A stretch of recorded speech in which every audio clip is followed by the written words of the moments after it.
Kevin Stefanski's decision to keep. Dillon Gabriel under center has left Cleveland's locker room fractured and fans enraged. After the Browns' crushing 27-20 loss to the New York Jets, frustration erupted into full-blown outrage. Shedeur Sanders, the talented rookie quarterback with a name and pedigree that command attention, remains on the sidelines, watching opportunity after opportunity slip away. For a franchise built on decades of heartbreak, seeing potential buried under stubborn coaching feels like history repeating itself. If you're into the real story and all the messy twists they don't show on highlight reels, go ahead and subscribe. And if you're sticking around to see how this Browns QB chaos plays out, you should definitely be subscribed. Deion Sanders, while staying measured in his public remarks, is reportedly concerned about how his son's development is being handled. The Browns now face a defining moment that extends far beyond a single season. Ownership can no longer ignore the mounting evidence that their head coach has mismanaged the team's most valuable asset.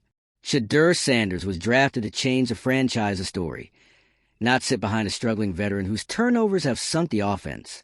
The refusal to adapt, whether rooted in ego or misplaced loyalty, has transformed this into more than a coaching issue.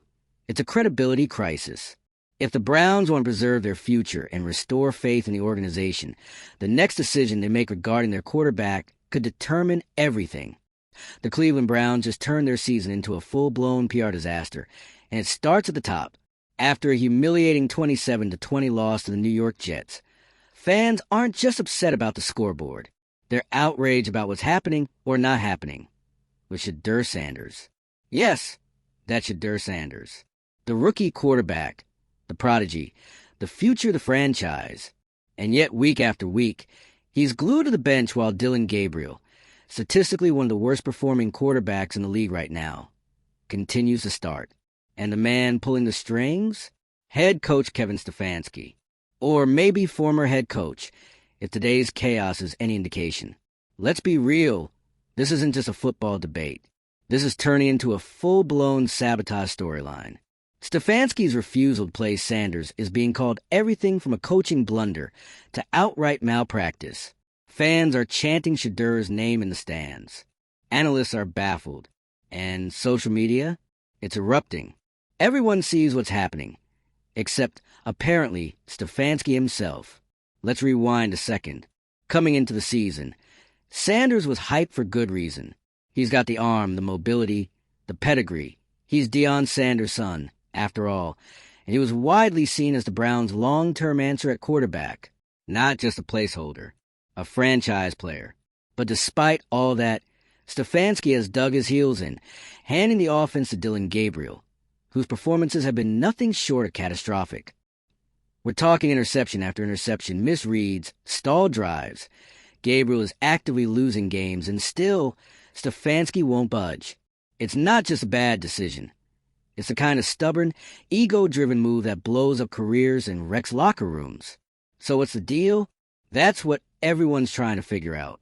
Some insiders say Stefanski is just too loyal to his guy, that he picked Gabriel, and now he's too deep in to admit he was wrong. Others believe it's personal, that there may be favoritism or even deeper internal conflicts going on behind the scenes. Whatever the motive, the result is the same. A generational talent like Shedeur is wasting critical development time on the sidelines while Browns spiral into mediocrity.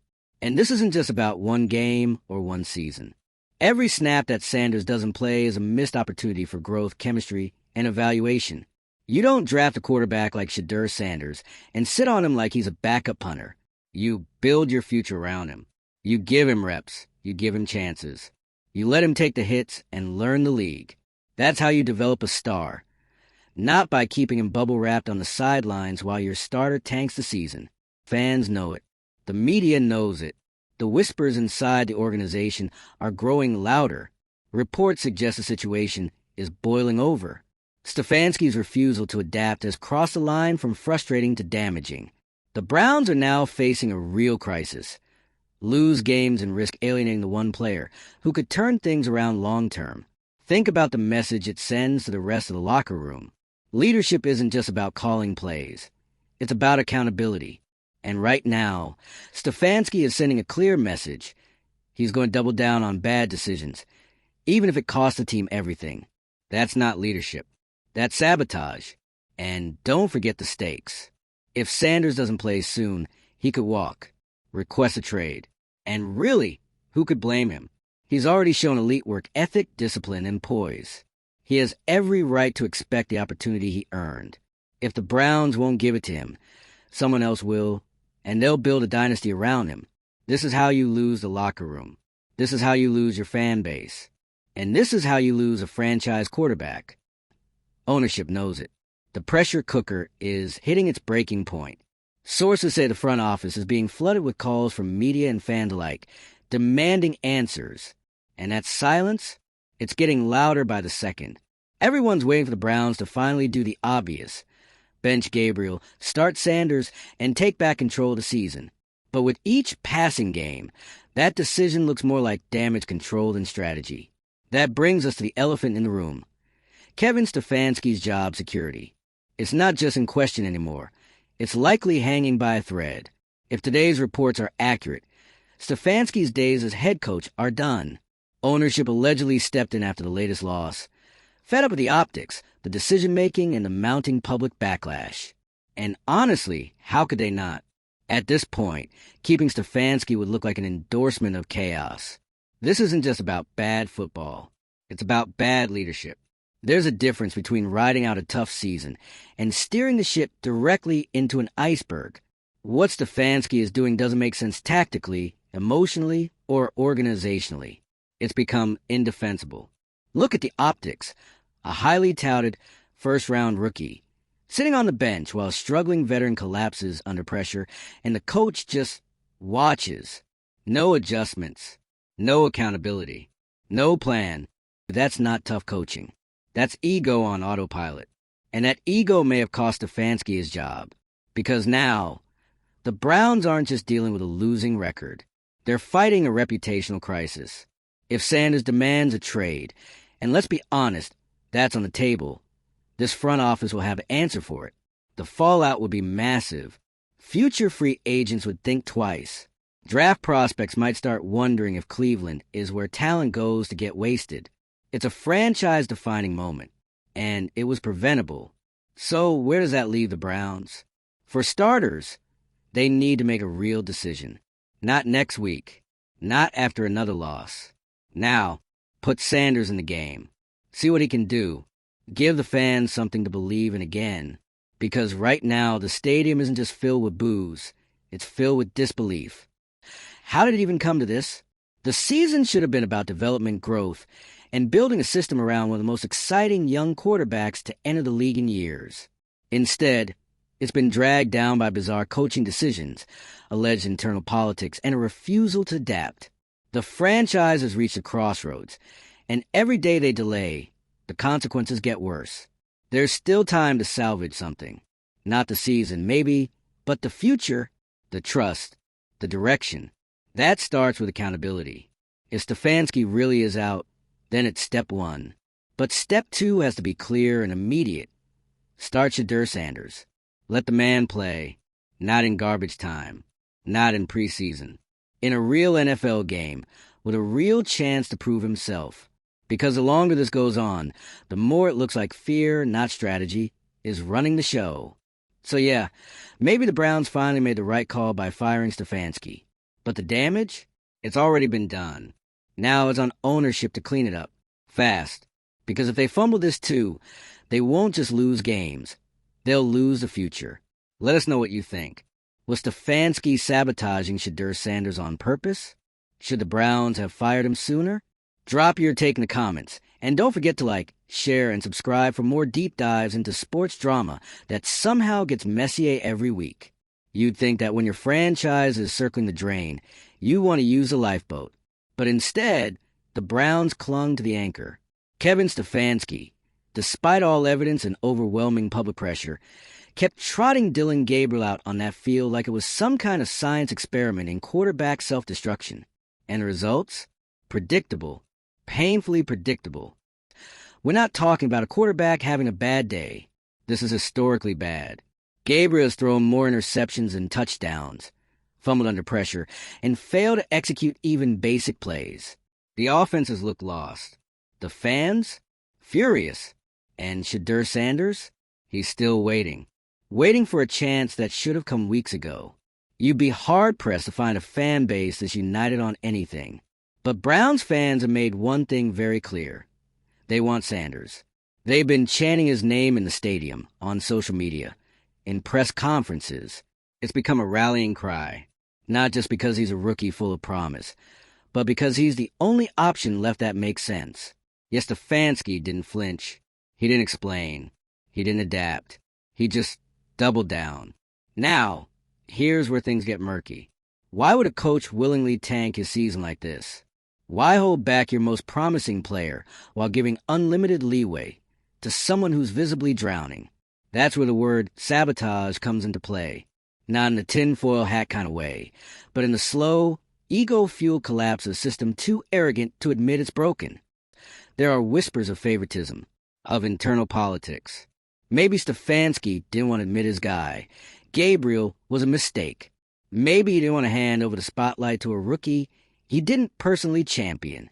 Or maybe, and this is worse, he knew Sanders would outshine Gabriel immediately, and that would reflect badly on him. So he stalled. And in doing so, he may have cost the Browns everything. This isn't just coaching incompetence. This is career sabotage.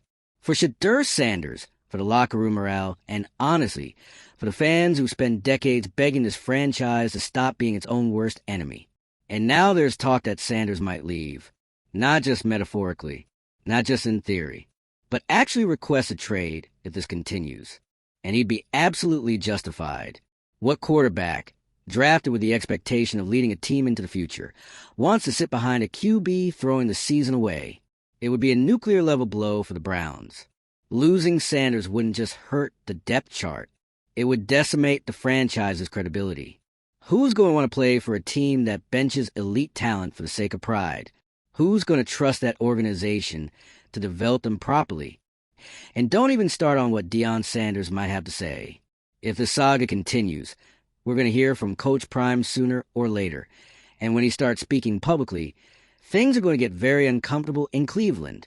The Browns' ownership knows they're at a crossroads. And let's be honest, this isn't a team that has a long history of making the right call under pressure. But even they had to see the writing on the wall. Stefanski wasn't just making bad decisions. He was alienating the future. So the rumors of his firing, they make sense. Because keeping him any longer would have sent a message that the Browns are okay with failure, okay with ego, and okay with watching their best hope rot on the bench. And if there's one thing fans won't tolerate anymore, it's watching talent go to waste. Especially in a city that's spent decades waiting for a football revival. Let's talk about the locker room. You think those players aren't watching this unfold in real time? They see the interceptions. They feel the momentum slipping away. And they know who's sitting on the bench, ready to step in. You think morale hasn't taken a hit? You think trust hasn't eroded? Players want to win. Period. And when they see leadership making choices that actively prevent that, things break down fast. It creates divisions, frustration, quiet resentment. And when that hits critical mass, a coaching change isn't just helpful, it's necessary. You can't run a team on stubbornness. You can't run it on fear. And you definitely can't run it on denial. And that's what this entire season under Stefanski has looked like. One long exercise in denial. Let's get brutally honest here. If this situation happened with any other franchise, with a top draft pick quarterback bench for a flailing veteran, there would be national headlines every day. But because it's the Browns, it somehow feels expected. That's the tragedy. People are used to this kind of dysfunction from Cleveland. That's the image Stefanski helped reinforce. And that's why this meltdown matters. Because the Browns could have turned a corner this year. They had the young talent, the hype, the potential. They had a quarterback with leadership instincts and the athleticism to compete at a high level. And instead, they chose chaos. It's not just about wins and losses anymore. It's about identity. What kind of franchise do the Browns want to be? One that lets ego block opportunity? Or one that admits its mistakes, adjusts, and moves forward with clarity? Ownership has a chance now to reset the narrative.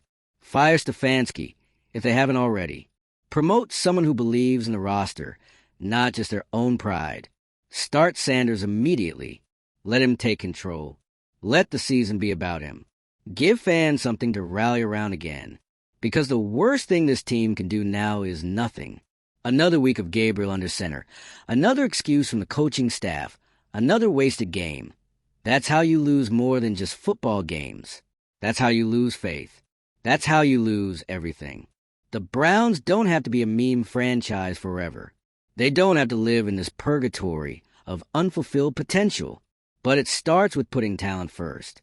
And right now, that means putting Shedeur Sanders under center and letting him run the show. So if this is truly the end of the Kevin Stefanski era, let it be a turning point, not just end a mistake, but the beginning of a new direction. Let it be the last time the Browns choose politics over progress. Let it be the moment they finally chose their future over their fear. So here we are, standing in the ashes of another Browns implosion, watching smoke rise from the wreckage of a season that could have been so much more. And the crazy part? It didn't have to go down like this. The moment Shedeur Sanders walked into that facility, the Browns had something they haven't had in years. Hope.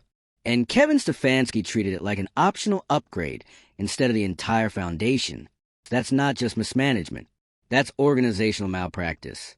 Let's be real. Shedeur wasn't some mid-round project you keep on ice for 2 years. He wasn't drafted to maybe compete for the job one day. No, this was a statement pick. The Browns used a top selection on a player who carried not only talent, but a spotlight. A quarterback who could finally shift the franchise from a running punchline to a legitimate contender. But instead of building around him, they bench him, week after week, game after game. And what did they get in return? A quarterback carousel held together with duct tape and delusion. Dylan Gabriel wasn't ready. That's just facts. The numbers are brutal.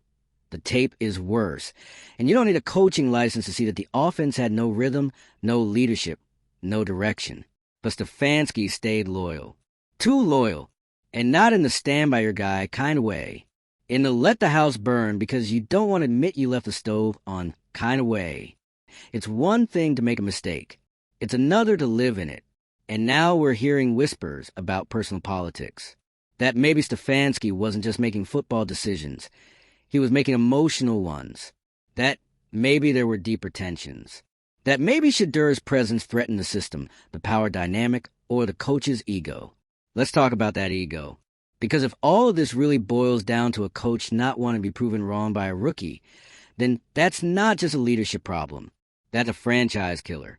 There's no room for pride when you're in the NFL.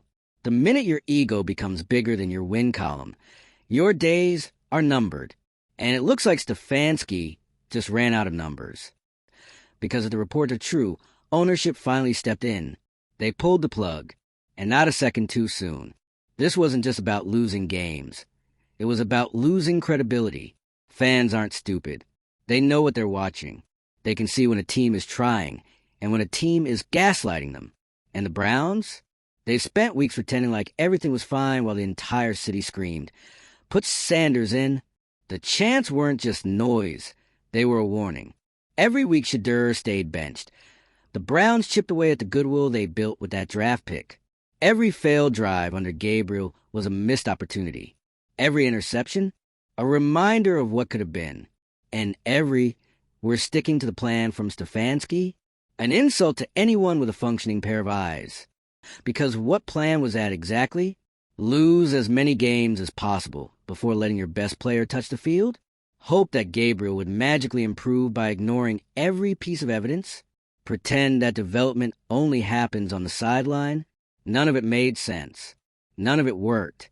And now the team is staring down the possibility of losing Sanders altogether. Because guess what? He doesn't need the Browns as much as the Browns need him. There are at least 10 teams in this league who would build an entire offense around a player like Shedeur. They'd roll out the red carpet, hand him the keys, and never look back. If Cleveland wants to keep him, they better act like it. Starting now. Start him. Feature him. Let him make mistakes. Let him learn. Let him lead. Because this season may be circling the drain. But the future isn't lost. Yet. But if they stall, if they overthink it, if they try to ease him in while fans are already in revolt, it's done. You don't get a third chance at redemption in this league. And don't underestimate how much this moment means for the culture of the franchise. This isn't just about one coaching change. This is about setting a new tone, a new standard. You drafted Shedeur to lead, so let him lead. Stop treating him like a backup. Stop hiding behind development timelines. The only thing he's been developing is patience, and even that has its limits. You want accountability? Then show it. Admit you messed up. Move on. Let this be the pivot point. Because right now, the Browns are sitting on the edge of two futures. In one, they cling to damage control, drag out the quarterback drama, and slowly bleed out the last bit of trust from the locker room and the fan base. In the other, they take the leap. They own the mess. They say, we got this wrong, but we're fixing it. And the only way to fix it is Sanders. He's the reset button, the spark, the signal to fans and players alike that the Browns are finally ready to move forward, that they're done protecting egos and ready to protect the franchise. It's not just about who's under center. It's about what that decision says about who this team is and who it wants to be. Because if the Browns let this moment pass, they'll be right back where they always end up, at the bottom, asking what went wrong. But if they get it right, if they hand the reins to the quarterback they drafted for this exact moment, then maybe, they finally stop being the Browns everyone expects them to be. Let us know what you think. Should Sanders have started from day one? Was Stefanski protecting his job or protecting his pride? And what happens now if the Browns don't turn this around? Sound off in the comments. Give this video a like if you're tired of coaches tanking the future for short-term ego trips. And hit that subscribe button so you don't miss the next meltdown. We've got a feeling this isn't the last one.